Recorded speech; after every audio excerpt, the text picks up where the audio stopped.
Guys, seryoso to. Akala mo pang action movie lang to. Pero nope, totoong buhay to at nangyari mismo dito sa Pilipinas. Okay, imagine this. Isang Chinese agent at 2 Pinoy drivers nag-road trip sa Luzon mula December 2024 hanggang January 2025. Sounds normal, pero teka, hindi to basta gala trip. Hindi sila nag-beach, hindi sila nag-food trip, mga spies sila. Filipino authorities arrest a suspected Chinese spy in Makati City on January 17.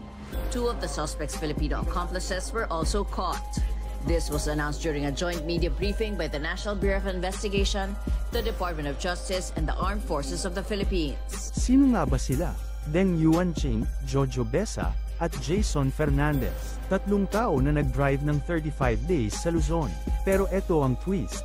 Hindi sila basta dumaan kung saan-saan lang. Alam mo ba kung ilang locations ang napuntahan nila? 120 sites.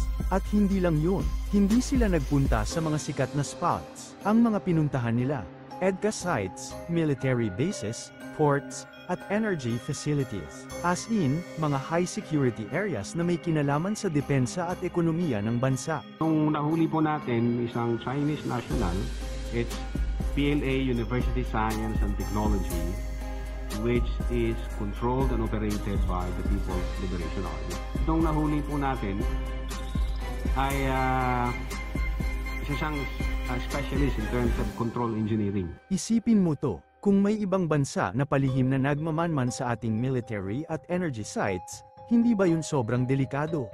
And if 3 people got caught, paano kung marami pang hindi nahuhuli? For the past years, dama-dami na ang espionage activities sa Pilipinas. At hindi to conspiracy theory, ha? Maraming reports na lumalabas tungkol sa mga foreign intelligence operations na nagaganap ng hindi natin namamalayan. And if we don't do something about it, baka mas lumala pa to at masira ang tiwala natin sa gobyerno at sa isa't isa. Pero anong mas malalim na issue dito? Kung hindi mo pa alam, EDCA ang deal ng Pilipinas at US, na nagpapayag sa tropa ng Amerika na gumamit ng ilang military bases natin. At guess what? Hindi natuwa ang China dito. So posible bang ang 3 to ay may mission na mag-collect ng intel, para alamin ang galaw ng military? O baka may mas malalang plano pa? Legit na concern ba to o lang tayo? Anong take mo dito? Mag-usap tayo sa comments.